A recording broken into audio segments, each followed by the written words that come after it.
Hi friends, ಎಲ್ಲರಿಗೂ ನಮಸ್ಕಾರ. Friends, ಸಾಯಂಕಾಲದ ವಿಡಿಯೋ ಇದು. ನಾನು ಏನಿದೆಲ್ಲ ಇದನ್ನು ಬೆಳಗಾವಿ ಕೋರ್ಸ್ ಮುಗಿಸ್ಕೊಂಡು ಬಂದು ಎಷ್ಟು ಗಂಟೆಗೆ ಬಂದೆ ಎಲ್ಲನೂ ನಿಮಗೆ ಹೇಳ್ಕೊಡ್ತೀನಿ. ಹಾಗೆ ಬಂದ ನಂತರ ಒಮ್ಮೊಮ್ಮೆ ಏನೈತಲ್ಲ ಬೇಗನೆ ಬರ್ತೀನಿ. ಒಮ್ಮೆ 7 ಗಂಟೆ, ಒಮ್ಮೊಮ್ಮೆ ಲೇಟ್ ಆಗುತ್ತಾ. ಒಮ್ಮೊಮ್ಮೆ ಏನಾಗ್ತಲ್ಲ, ಇವತ್ತು 6 ಗಂಟೆಗೆ ಬಂದಿದ್ದೆ. ಕೆಳಗಡೆ ಎಲ್ಲನೂ ಫ್ರೆಶ್ ಅಪ್ ಆಗಿ ಮೇಲ್ಗಡೆ ಬಂದಿದ್ದೀನಿ ನೋಡಿ. ಅರ್ಜೆಂಟ ಕ್ಲಾಸ್ ಸ್ಟೂಡೆಂಟ್ ಒಬ್ಬಳು ಸ್ಟಿಚಿಂಗ್ ಕೊಡಬೇಕಾಗಿತ್ತು. ಅಂದರೆ ಇವಾಗ ಕ್ಲಾಸ್ನಲ್ಲಿ ಬರ್ತಾರೆ ಅವರು. ಅವ್ರಿಗೊಂದು ಬ್ಲೌಸ್ ಕೊಡಬೇಕಾಗಿತ್ತು. ಹಾಗೆ ಮದುವೆ ಬ್ಲೌಸನ್ನು ಸ್ಟಿಚಿಂಗ್ ಮಾಡಬೇಕಾಗಿತ್ತು ಅರ್ಜೆಂಟಾಗಿ. ಹಾಗೆ ಅರ್ಜೆಂಟ್ ಇದ್ದಾಗ ಏನೂ ಮಾಡೋಕ್ಕಾಗಲ್ಲ. ಯಾಕಂದ್ರೆ ಬಂದು ರೆಸ್ಟ್ ಮಾಡಲಿಕ್ಕೂ ಟೈಮ್ ಇರೋಲ್ಲ ನೋಡಿರಿ. ಇವಾಗ 7 ಗಂಟೆ ಸಾಯಂಕಾಲ. ಇನ್ನೂ ತುಂಬಾ ಇವಾಗ ಇನ್ನೂ ಕತ್ಲಾಗ್ತಾ ಇಲ್ಲ. ಸೊ ಇವಾಗ ಏನಿದೆಯಲ್ಲ ಸಾರಿ ಫೋಲ್ಡ್ ಬಾಕ್ಸ್ ಇವತ್ತು ತೋರಿಸಿದ್ರಲ್ಲ, ಸಾರಿ ಫೋಲ್ಡ್ ಬಾಕ್ಸ್ ಅದನ್ನು ಮನ್ಯಾಗೂ ಟ್ರೈ ಮಾಡಿ ಅಂತ ಹೇಳ್ತಾ ಇರ್ತಾರೆ. ಸೊ ಅದಕ್ಕೆ ನಾನು ಒಂದು ಲೈನಿಂಗ್ ಬಟ್ಟೆ ತರಬೇಕಾಗಿತ್ತು. ಅರ್ಜೆಂಟ್ ಇರಲಿಲ್ಲ ಮನೆಯಲ್ಲಿ. ಅದಕ್ಕೆ ನಮ್ಮ ಮನೆಯವ್ರಿಗೆ ಹೇಳಿದ್ದೆ ತೊಗೊಂಬ ಅಂತೇಳಿ. ಅವ್ರು ತರೋಬರೋ ಮಟನೂ ನಾನು ಏನು ಮಾಡ್ತಾಯಿದ್ದೆ ಅಂತಂದ್ರೆ ಸಾರಿ ಬಾಕ್ಸ್ ಫೋಲ್ಡಿಂಗ್ ಮಾಡ್ತಾಯಿದ್ದೆ. ಯಾಕಂದ್ರೆ ಏನು ವರ್ಕ್ ಕೊಟ್ಟಿರ್ತಾರಲ್ಲ ಆ ವರ್ಕ್ ನಾವು ಮಾಡಲೇಬೇಕು. ಅಲ್ಲಿ ಏನು ಕ್ಲಾಸಲ್ಲಿ ಕಲ್ತಿರ್ತೀವಿ ಅಷ್ಟೇ ಮಾಡಿದರೆ ನಡೆಯೋದಿಲ್ಲ. ಮತ್ತು ಮನೆಗೆ ಬಂದು ಮಾಡ್ಕೋಬೇಕಾಗತ್ತೆ ಫ್ರೆಂಡ್ಸ. ಆದರೂ ನಾವೇನೋ ಒಂದು ಕಲಿತಿದ್ದೀವಿ ಅಂತಂದ್ರೆ ತುಂಬಾ ಕಷ್ಟಪಡಬೇಕಾಗತ್ತೆ. ಇವಾಗ ಇಲ್ಲ, ನಾವು ಮನೆಯಲ್ಲಿ ಬರೀ ಜಸ್ಟ್ ಮನೆ ಕೆಲಸ ಅಷ್ಟೇ ಅಂತಂದ್ರೆ ಮಾಡ್ಬೋದು. ಇವಾಗ ನೋಡಿ 7 ಗಂಟೆ ಆಗಿದೆ, ಆದರೂ ಇನ್ನೂ ಹೊತ್ತು ಮುಳುಗ್ತಾ ಇಲ್ಲ. ಆದರೂ ತುಂಬಾ ಬೆಳಕು ಕಾಣ್ತಾ ಇದೆ. ಸೊ ಇವಾಗ ಇಷ್ಟು ಮಾಡೋ ಹೊತ್ತಿಗೆ ನಂದು ತುಂಬಾ ಲೇಟ್ ಆಯಿತು. ಅವ್ರು ಲೈನಿಂಗ್ ತರೋ ಮಟನೂ ಇದನ್ನು ಪ್ರಾಕ್ಟೀಸ್ ಮಾಡ್ತಾಯಿದ್ದೆ. ಸಾರಿ ಬಾಕ್ಸ್ ಫೋಲ್ಡಿಂಗ ಹಾಗೆ ತುಂಬಾ ಇವಾಗ ಬೇರೆ ಬೇರೆ ಅದಾವ. ಪ್ರೊಫೆಷ್ನಲ್ ವೇ ಬೇರೆ ಇದೆ, ಅವನ್ನೆಲ್ಲನೂ ಕಲಿಬೇಕು. ಅದಕ್ಕೆ ಮತ್ತು ಕೋರ್ಸ್ ಅಮೌಂಟ್ ಜಾಸ್ತಿ ಬೇರೆ ಅಂತ ಹೇಳ್ಯಾರ. ಸೊ ಇದು ಬೇಸಿಕ್ ಸಾರಿ ಫೋಲ್ಡಿಂಗ್ ಇವನ್ನೆಲ್ಲನೂ ಜಾಸ್ತಿ ಅಂತಂದರೆ ಇವಾಗ ಕಲಿಬೇಕು. ನಾವು ಇದನ್ನು ಕಲ್ತ ನಂತರ ಅದನ್ನು ಕಲಿಬೇಕು. ಅದನ್ನು ಕೋರ್ಸ್ ಮಾಡ್ತೀನಿ ಅಂತ ಹೇಳಿದ್ದೀನಿ ಅವರಿಗೆ. ಸೊ ಈ ರೀತಿ ಇರುತ್ತೆ. ನಾವು ಏನೋ ಒಂದು ಮಾಡ್ತೀವಿ ಅಂತಂದರೆ ಪರ್ಫೆಕ್ಟಾಗಿ ಕಲಿಬೇಕು ಅಂತೇಳಿ ಒಮ್ಮೆ ಹಚ್ಚಿದ್ದೀವಪ್ಪ ಅಂತಂದ್ರೆ ದುಡ್ಡು ಹೋದ್ರೂ ಪರವಾಗಿಲ್ಲ, ಅದನ್ನು ಕಲಿತೀನಿ ಅಂತ ಹೇಳಿದ್ದೀನಿ. ಸೊ ಸಾರಿ ಫೋಲ್ಡಿಂಗ್ ಇದು ಬಾಕ್ಸ್ ಮಾಡಿಬಿಟ್ಟು ಅವ್ರಿಗೆ ನಾವು ಮತ್ತು ಇವಾಗ ಹೋಮ್ವರ್ಕ್ ಅಂದರೆ ಮನೆಯೊಳಗೆ ಈ ಥರ ಹೋಮ್ವರ್ಕ್ ಕೊಟ್ಟಿರ್ತಾರೆ ನೋಡಿರಿ. ನಾವು ಮಾಡಿ ಗ್ರೂಪಿಗೆ ಮತ್ತು ಹಾಕಬೇಕು. ಹಾಕಲಿಲ್ಲ ಅಂದರೆ ನೆಕ್ಸ್ಟ್ ದಿನ ಯಾಕೆ ಹಾಕಿಲ್ಲ ಅಂತ ಕೇಳ್ತಾರೆ, ಬೈತಾರೆ.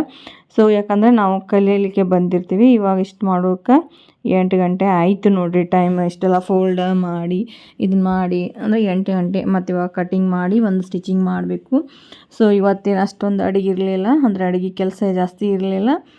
ಕುಕ್ಕರ್ ಕಷ್ಟನ ಹಚ್ಚೋದಿತ್ತು. ಹಾಗೆ ಬೆಳಗ್ಗೆ ಅಷ್ಟೇ ಜಾಸ್ತಿ ಚಪಾತಿ ಮಾಡಿ ಹೋಗಿದ್ದೆ. ಹಾಗಾಗಿ ಇವಾಗ ಅಷ್ಟೇ ಅಡುಗೆ. ರಾತ್ರಿ ಏನಿದೆಲ್ಲ ಒಮ್ಮೊಮ್ಮೆ ಚಪಾತಿ ಅಂದರೆ ಬೆಳಗ್ಗೆ ಸಾಂಬಾರು ಎಲ್ಲ ಇರ್ತೈತಿ. ಅದೇನೇ ಇವಾಗ ಚಪಾತಿ ಅಷ್ಟೇ ಮತ್ತು ಅನ್ನಕ್ಕಷ್ಟೇ ಬಿಸಿ ಇಟ್ಬಿಡ್ತೀನಿ ಅಷ್ಟೇ. ಸೊ ಇದನ್ನು ಕಟಿಂಗ್ ಮಾಡಿ ನಾನು ಸ್ಟಿಚಿಂಗ್ ಮಾಡಿಕೊಡ್ಬೇಕು. ಅರ್ಜೆಂಟ್ ಇದ್ದುದು ಏನೂ ಮಾಡೋಕ್ಕಾಗಲ್ಲ. ಯಾಕೆ ಮದುವೆ ಬ್ಲೌಸ್ ಇರ್ತಾವೆ. ಮದುವೆ ಬ್ಲೌಸ್ ಅಂತ ಕೊಟ್ಟಾರಲ್ಲ ಅವ್ರಿಗೆ ಕೊಡಲೇಬೇಕು. ಉಳ್ದವ್ರದ್ದು ಏನಿದೆಲ್ಲ ಸ್ವಲ್ಪ ಟೈಮ್ ತೊಗೊಂಡು ರಿಕ್ವೆಸ್ಟ್ ಮಾಡಿಕೊಂಡ್ರೆ ನಡೆಯುತ್ತೆ. ಹಾಗೆ ಅವ್ರದ್ದು ನಡೆಯೋದಿಲ್ಲ ಫ್ರೆಂಡ್ಸ. ಭಾಳ ದಿವಸ ಆಯ್ತಂದ್ರೆ ಅವರು ಕಿರಿಕಿರಿ ಮಾಡ್ತಾ ಇರ್ತಾರೆ, ಕೊಡಿ ಅಂತೇಳಿ. ಅದು ತುಂಬಾ ಪ್ರಾಬ್ಲಮ್. ಹಾಗಾಗಿ ಇವಾಗ ಶ್ರಾವಣ ಬಂತಲ್ಲ, ಶ್ರಾವಣಕ್ಕೆ ಎಲ್ಲರೂ ಮತ್ತು ಬಟ್ಟೆ ಸ್ಟಿಚಿಂಗ್ ಮಾಡಿಸ್ತಾ ಇರ್ತಾರೆ. ಟೈಮ್ ಸಿಗ್ತಾ ಇಲ್ಲ ಅಂದರೂ ಕೂಡ ಟೈಮ್ ತೊಗೊಂಡು ಸ್ವಲ್ಪ ಮಾಡ್ತಾಯಿದ್ದೀನಿ. ಆದ್ರೂ ತುಂಬಾ ಕೆಲಸ ಆಗ್ತಾಯಿದೆ ಇವಾಗ ನನಗೆ.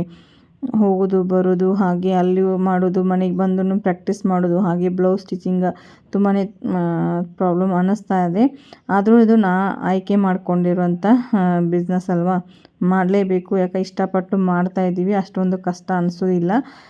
ಕಷ್ಟ ಆದ್ರೂ ಅಷ್ಟೊಂದು ನೋವು ಅಂತ ಅನಿಸೋದಿಲ್ಲ ನೋಡಿರಿ. ಯಾವುದು ಬೇಡವಾದ ಕೆಲಸ ಆದರೆ ಏನಾಗತ್ತೆ, ಸ್ವಲ್ಪ ನಮ್ಮ ಕೆಲಸ ಬೇಸರ ಆದರೂ ತುಂಬಾ ಬೇಸರ ಆಗುತ್ತೆ. ಆದರೂ ಕೂಡ ನಾವು ಇಷ್ಟಪಟ್ಟು ಮಾಡ್ತಾಯಿದ್ದೀವಿ ಅಂತಂದ್ರೆ ನಾವು ಮಾಡಿದರೆ ಅಷ್ಟೊಂದು ಬೇಜಾರು ಆಗೋದಿಲ್ಲ ಫ್ರೆಂಡ್ಸ. ಹಾಗೆ ಈ ರೀತಿ ಇರ್ತೈತಿ. ಸೊ ಇವಾಗ ಆನ್ಲೈನ್ ಕ್ಲಾಸು ಹಾಕ್ತಾ ಇರ್ತೀನಲ್ಲ, ಅವ್ರಿಗೂ ಬೆಳಗ್ಗೆ ಹಾಕಿರ್ತೀನಿ. ಅವ್ರದ್ದು ಏನಾರ ಮತ್ತು ಹೊಳ್ಳಿ ಸ್ಟಿಚಿಂಗ್ ಮಾಡಿ ವಾಪಸ್ ಬಿಟ್ಟಿರ್ತಾರೆ. ಆಮೇಲೆ ಮತ್ತು ಇವು ಯಾರು ಕಾಲ್ ಮಾಡಿರ್ತಾವೆ ಅವ್ರಿಗೂ ಸ್ಟಿಚಿಂಗ್ ಕಾಲ್ ಮಾಡ್ತಾಯಿದ್ದೀನಿ. ಆನ್ಲೈನ್ ಕ್ಲಾಸ್ದವ್ರಿಗೂ ಏನು ಬಿಟ್ಟಿದ್ದೀನಲ್ಲ ಅದನ್ನು ಮಾಡಿದಾರೆ ಇಲ್ಲ ಕರೆಕ್ಟ್ ಅದನ್ನು ನೋಡಿಬಿಟ್ಟು ಅವ್ರಿಗೆ ಮತ್ತು ರಿಪ್ಲೈ ಮಾಡಿ ಕರೆಕ್ಟ್ ಇದೆಯಾ ಇಲ್ಲ ಅಂತ ನೋಡಿಬಿಟ್ಟು ಮತ್ತು ನಾನು ರಿಪ್ಲೈ ಮಾಡ್ಕೋಬೇಕಾಗತ್ತೆ. ಹಾಗೆ ಮತ್ತು ಕಸ್ಟಮರು ಕೂಡ ಕಾಲ್ ಮಾಡಿದರೆ ನಮಗಲ್ಲಿ ಫೋನಿನ ಅಲಾವಿಲ್ಲ. ಎಮರ್ಜೆನ್ಸಿ ಇದ್ರೆ ಅಷ್ಟೇ ಫೋನ್ ಅಲಾವ್ ಕೊಡ್ತಾರೆ, ಇಲ್ಲಾಂದರೆ ಕೊಡೋದಿಲ್ಲ. ಅಂದರೆ ಕ್ಲಾಸ್ ಟೈಮ್ ಹೋಗುತ್ತಾ ಟೈಮ್ಗೆ ಇದು ಮಾಡ್ಕೊಳ್ಳಿ ಅಂತ ಹೇಳ್ತಾ ಇರ್ತಾರೆ. ಹಾಗಾಗಿ ನಾನು ಏನು ಮಾಡ್ತಾ ಇರ್ತೀನಿ, ಟೈಮ್ ಇವಾಗ ನೈಟ್ ಬಂದ ನಂತರ ಸ್ವಲ್ಪ ಹೊತ್ತು ರೆಸ್ಟ್, ಅಂದರೆ ರೆಸ್ಟ್ ಅಂತಂದ್ರೂ ಒಂದು ಅರ್ಧ ತಾಸು ತೊಗೊಳ್ತೀನಿ. ಯಾಕಂದ್ರೆ ತುಂಬಾ ಜರ್ನಿ ಮಾಡೋದ್ರಿಂದನೂ ತುಂಬಾ ಕೈ ಕಾಲು ನುಸ್ತಾ ಇರ್ತವೆ. ಯಾಕಂದರೆ ಬಸ್ನಲ್ಲಿ ಒಮ್ಮೊಮ್ಮೆ ಜಾಗ ಸಿಗುತ್ತಾ ಕುತ್ಕೊಳ್ಳೋಕ್ಕೆ, ಒಮ್ಮೆ ಸಿಗೋದಿಲ್ಲ. ತುಂಬಾ ರಶ್ ಇರ್ತಾವೆ. ನಮ್ಮ ಬೆಳಗಾವಿಗೆ ಹೋಗೋಕೆ ಬಸ್ಸಸ್ ತುಂಬಾ ರಶ್ ಇರ್ತಾವೆ. ಒಮ್ಮೊಮ್ಮೆ ಬಸ್ಸು ಸಿಗೋದಿಲ್ಲ ನೋಡಿ. ಒಮ್ಮೊಮ್ಮೆ ಸಾಯಂಕಾಲ ಬಸ್ಸನ್ನು ಕಡಿಮೆ ಮಾಡಿಬಿಟ್ಟಿರ್ತಾರೆ. ಆದರೂ ಕೂಡ ನಾವು ಒಂದೇ ಕಾಲ ಮೇಲೆ ನಿಂತ್ಕೊಂಡು ಬಂದೀನಿ. ಆದರೂ ಕೂಡ ಏನೂ ಮಾಡೋಕ್ಕಾಗಲ್ಲ. ಯಾಕಂದರೆ ನಾವು ಕೆಲಸ ಹಿಡ್ದಿದ್ದೀವಿ ಅಂತಂದರೆ ಎಷ್ಟು ನಮಗೆ ತ್ರಾಸಾದರೂ ನಾವು ಕೊಡಲೇಬೇಕು. ಹೇಳಿದ ಟೈಮ್ ಕೊಡಬೇಕಲ್ವ, ಕಸ್ಟಮರಿಗೆ ಮದುವೆ ಇದೆ. ಆದರೂ ಕ್ಲಾಸ್ ಹುಡುಗಿ ಒಬ್ಬಾಕಿ ಊರಿಗೆ ಹೊಂಟಾಳ, ಅದು ಅಲ್ಲಿ ಕ್ಲಾಸಿಗೆ ಬರ್ತಾಳೆ. ಆಕೆ ಬೇರೆ ಹೊಸಪೇಟೆ ಆಕಿ, ಅವ್ರದ್ದು ಒಂದು ಬ್ಲೌಸ್ ಸ್ಟಿಚ್ ಮಾಡಬೇಕು. ಆಕಿದು ಒಂದು ಬ್ಲೌಸ್ ಅಕ್ಕ ಸ್ಟಿಚ್ ಮಾಡಿಕೊಡಿ, ನಾನು ಊರಿಗೆ ಹೊಂಟಿದ್ದೀನಿ, 2 ದಿವಸ ಊರಿಗೆ ಹೋಗ್ತೀನಿ, ನಂದು ಜಲ್ದಿ ಮುಗಿಸ್ಕೊಡು ಅಂತ ಹೇಳ್ಯಾಳ. ಆದರೂ ಬಂದು ಕೂಡ ಒಮ್ಮೊಮ್ಮೆ ಅರ್ಜೆಂಟ್ ಇದ್ರೆ ಅಷ್ಟೇ ನಾನು ರಾತ್ರಿ ಬಂದು ಹೊಲಿತಾ ಇದ್ದೀನಿ. ಇಲ್ಲ ಅಂತಂದರೆ ಬೆಳಗ್ಗೆ ಅಷ್ಟೇ ನಾನು ಹೊಲಿತಾ ಇರ್ತೀನಿ. ಯಾಕಂದ್ರೆ ರಾತ್ರಿ ಬಂದು ಆದರೂ ತುಂಬಾ ಸುಸ್ತಾಗಿರುತ್ತೆ. ಮತ್ತು ಅವರು ಪ್ರಾಕ್ಟೀಸ್ ಮಾಡಿ ಅಂತೇಳಿ ಕೊಟ್ಟಿರ್ತಾರೋ, ಅದು ಪ್ರಾಕ್ಟೀಸ್ ಮಾಡಬೇಕು, ಅದನ್ನು ವಾಪಸ್ ಬಿಡಬೇಕು. ಹೀಗಾಗಿ ಒಮ್ಮೊಮ್ಮೆ ಆಗುತ್ತಾ, ಒಮ್ಮೊಮ್ಮೆ ಆಗೋದಿಲ್ಲ. ಅದಕ್ಕೆ ನಾನು ಏನು ಮಾಡ್ತೀನಿ, ಅರ್ಜೆಂಟ್ ಇದ್ದಿದ್ದು ಅಷ್ಟೇ ನೈಟ್ ಹೊಲಿತೀನಿ. ಇಲ್ಲಾಂದರೆ ಬೆಳಗ್ಗೆ ಒಂದು ಬ್ಲೌಸ್ ಅಷ್ಟೇ ಸ್ಟಿಚಿಂಗ್ ಮಾಡ್ತಾಯಿದ್ದೀನಿ.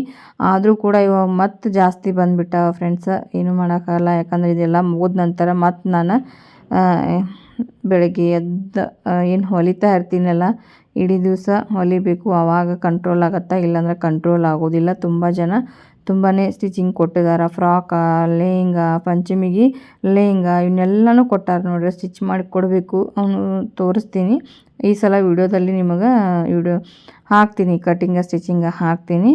ಈಗೇನು ಎಲ್ಲ ಹೊಸ ಹೊಸ ಕೊಟ್ಟಾರ, ಅಂಬ್ರೆಲಾ ಮತ್ತು ಇವೆಲ್ಲ ನಾ ಏನು ಹಾಕ್ಕೊಂಡಿದ್ದೀನಲ್ಲ ಫ್ರೆಂಡ್ಸ, ಇದನ್ನು ನಿಮಗೆ ತೋರಿಸಿದ್ದೀನಿ. ಸಾರಿ ಮೇಲೆ ಇದು ಜಾಕೆಟ್ ಬರುತ್ತಾ, ಹಾಗೆ ಇವಾಗ ಹಾಕ್ಕೊಂಡು ವೇರ್ ಮಾಡಿದ್ದೀನಲ್ಲ, ಇದು ಅಂಬ್ರೆಲಾ ಹೊಲ್ಕೊಂಡಿದ್ದೀನಿ ನೋಡಿರಿ. ಇದು ಪ್ಲೇನ್ ಬಟ್ಟೆ ತೊಗೊಂಬಂದು ಅಂಬ್ರೆಲಾ ಹೊಲ್ಕೊಂಡಿದ್ದೀನಿ. ಅದರ ಮೇಲ್ಗಡೆ ಈ ಥರ ಜಾಕೆಟನ್ನು ವೇರ್ ಮಾಡಿದ್ದೀನಿ. ಇದು ಸಪ್ರೇಟ್ ಹಾಕೋಬೋದು, ನಾವು ತೆಗಿಬೋದು, ಆ ರೀತಿ ಮಾಡಿದ್ದೀನಿ.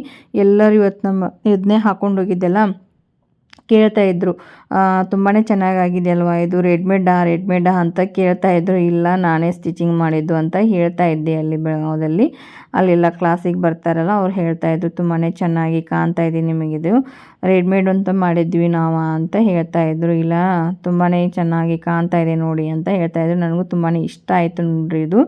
ಹಾಗೆ ಇದು ಇನ್ನು ಒಂದು 3-4 ಹೊಲ್ಕೋಬೇಕಂತ ಅಂದ್ಕೊಂಡಿದ್ದೀನಿ. ಯಾವಾಗ ಟೈಮ್ ಸಿಗುತ್ತಲ್ಲ ಅವಾಗ ಸ್ಟಿಚಿಂಗ್ ಮಾಡ್ಕೊಳ್ತೀನಿ. ಯಾಕಂದ್ರೆ ಕಸ್ಟಮರ್ದು ನೋಡಬೇಕಲ್ವ, ಅವ್ರದ್ದು ಕೊಡಬೇಕು. ಹಾಗೆ ನೋಡಿರಿ, ತುಂಬ ಜನ ಪಾಪ ಉದ್ಯೋಗ ಇಲ್ಲ ಅಂತ ಕುಂತಿರ್ತಾರೆ. ಅದು ಮೇನ್ ನೀವು ಏನು ತಪ್ಪು ಮಾಡ್ತಾ ಇರ್ತೀರಿ ಅದು ನಿಮಗೆ ಗೊತ್ತಿರೋದಿಲ್ಲ. ಒಮ್ಮೊಮ್ಮೆ ಸ್ಟಿಚಿಂಗನ್ನು ಪ್ರಾಬ್ಲಮ್ ಆಗಿರುತ್ತೆ. ಮತ್ತು ಬೇಗನೆ ಇವಾಗ ನನಗೂ ಬೇಗ ಕೊಡೋಕ್ಕಾಗ್ತಾಯಿಲ್ಲ, ಆದರೆ ಬೇರೆ ಕಡೆ ಕ್ಲಾಸಿಗೆ ಹೊಂಟಿದೆ ನನ್ನನ್ನು. ಇವಾಗ ನನಗೂ ಅಷ್ಟು ಕರೆಕ್ಟ್ ಟೈಮ್ ಹೇಳಿದ ಟೈಮ್ಗೆ, ಇವಾಗ ಅರ್ಜೆಂಟ್ ಇದ್ದದ್ದು ಅಷ್ಟೇ ಕೊಡ್ತಾಯಿದ್ದೀನಿ. ಆದರೆ ಬಟ್ ಬೇರೆದವ್ರದ್ದು ಏನು ಹಿಂದೆ ಅದಲ್ಲ, ಅವ್ರದ್ದು ಕೊಡೋಕ್ಕಾಗ್ತಾಯಿಲ್ಲ. ಹಿಂದಿನವ್ರದ್ದು ಕವರ್ ಮಾಡ್ಕೋಬೇಕಂದ್ರೆ ಆಗಲಿಲ್ಲ. ಸೊ ಇನ್ನೊಂದು ನಂದು ಕ್ಲಾಸ್ ಒಂದು 15 ದಿವಸ ಆದರೆ ಆಯಿತು, ಕ್ಲಾಸ್ ಮುಗಿಯುತ್ತೆ. ಎಷ್ಟಲೋಗ ಇವಾಗ 20 ದಿವಸ ಆಯ್ತು ನೋಡ್ರಿ ಹೋಗಕತ್ತಿ ನಾನು.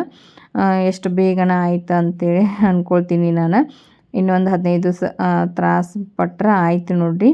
ನಂದು ಪ್ರೊಫೆಷ್ನಲಿ ಮೇಕಪ್ ಕಲ್ತಂಗಾಯಿತು ತುಂಬಾ. ಆದರೂ ಕೂಡ ಎಷ್ಟು ಬೇಗ ದಿವಸ ಹೋಗ್ತಾವಲ್ವ ಗೊತ್ತೇ ಆಗೋದಿಲ್ಲ ಫ್ರೆಂಡ್ಸ. ನಾವು ಎಷ್ಟು ಕೆಲಸ ಮಾಡಕತ್ತು ಅಂತಂದರೆ ಟೈಮ್ ಹೋದಿದ್ದೇ ಗೊತ್ತಿರೋದಿಲ್ಲ. ಬೇಗ ಟೈಮ್ ಹೋದಂಗೆ ಆಗುತ್ತೆ. ಇವಾಗ ಟೈಮ್ ನೋಡ್ತಾ ಇದ್ದೆ ನಾನು, 10 ಗಂಟೆ ಆಗಕ್ಕೆ ಬಂದಿದ್ದೀನಿ ನೋಡಿರಿ. ನಾನು ಕಟಿಂಗ್ ಮಾಡಿಕೊಂಡು ಸ್ಟಿಚಿಂಗ್ ಮಾಡ್ಕೋ ಹೊತ್ತಿಗೆ 10:30 ಅಂದರೆ ಇದು ಬ್ಲೌಸ್ ಮುಗಿಸ್ತೀನಿ. ಯಾಕಂದ್ರೆ ಮುಗಿಸ್ಬಿಟ್ಟು ಮತ್ತು ಊಟ ಮಾಡಿ ಮತ್ತೆಲ್ಲ ಪಾತ್ರೆ ಎಲ್ಲ ತೊಳೆದು ಮಲಗಬೇಕಾದ್ರೆ ನನ್ನ 11 ಗಂಟೆ ಆಗುತ್ತೆ. 11 ಒಮ್ಮೊಮ್ಮೆ 10 ಹಿಂಗೆ ಆಗುತ್ತಾ ಇರ್ತೈತಿ. ಸೊ ಮತ್ತು ಬೇಗನೆ ಹೇಳ್ಬೇಕು. ಸ್ವಲ್ಪ ಪ್ರಾಕ್ಟೀಸ್ ಆಗಿದೆ. ಎಲ್ಲರೂ ಕೇಳ್ತಾಯಿದ್ರು, ಇಷ್ಟೆಲ್ಲನೂ ಮಾಡ್ಕೊಂಬರ್ತೀರಿ ನೀವು ಕೆಲಸ, ನಿಮಗೆ ಸುಸ್ತಾಗಲ್ಲ ಅಂತ ಕೇಳ್ತಾಯಿದ್ರು ಅಲ್ಲಿ. ಇಲ್ಲ, ನಾನೇನು ಟೈಮ್ ಹಿಂಗೆ ಹಾಕ್ಕೊಂಡಿದ್ದೀನಿ, ನಿಮಗೂ ಒಂದು 4-5 ದಿವಸ ಅಷ್ಟೇ ಪ್ರಾಬ್ಲಮ್ ಆಗುತ್ತೆ, ಟೈಮ್ ಟೇಬಲ್ ಹಾಕ್ಕೊಳ್ಳಿ. ಎಲ್ಲನೂ ಕೇಳ್ತಾಯಿದ್ರು, ಎಲ್ಲ ಮಾಡೇ ಬರ್ತೀರಾ ಅಂತ ಕೇಳ್ತಾಯಿದ್ರು. ಎಲ್ಲ ಮಾಡೇ ಬರ್ತೀನಿ ನಾನು ಕೆಲಸ ಅಂತ ಹೇಳ್ತಾ ಇದ್ದೆ. ಅವರು ಅಂತಾಯಿದ್ರು, ಇಷ್ಟೆಲ್ಲ ಮಾಡಿ ಸ್ಟಿಚಿಂಗ್ ಮಾಡಿ ಬರ್ತೀರಿ, ನಮಗೆ ಬೇಗನೆ ಎದ್ರೆ ತಲೆ ನೋಸತ್ತಾ ಅಂತ ಹೇಳ್ತಾಯಿದ್ರು. ಇಲ್ಲ, ಒಂದು 8 ದಿನ ಪ್ರಾಕ್ಟೀಸ್ ಮಾಡ್ಕೊಳ್ಳಿ, ನಿಮಗೆ ಅದು ಹೊಂದಾಣಿಕೆ ಆಗುತ್ತಾ, ಬಾಡಿ ಅಡ್ಜಸ್ಟ್ ಆಗುತ್ತಾ, ಅಂತ ನಾನು ಅವ್ರಿಗೆ ಹೇಳಿದೆ. ಯಾಕಂದ್ರೆ ಅವರು ಬ್ಯೂಟಿ ಪಾರ್ಲರ್ ನಡೆಸ್ತಾರತ್ತೆ. ಸೊ ಅವ್ರಿಗೆ ಕರೆಕ್ಟ್ ಟೈಮಿಗೆ ಹೋಗಿ ಕುಂದಿರ್ಲಿಕ್ಕೆ ಆಗ್ತಾ ಇಲ್ಲ ಅಂತ ಹೇಳ್ತಾ ಇದ್ರು.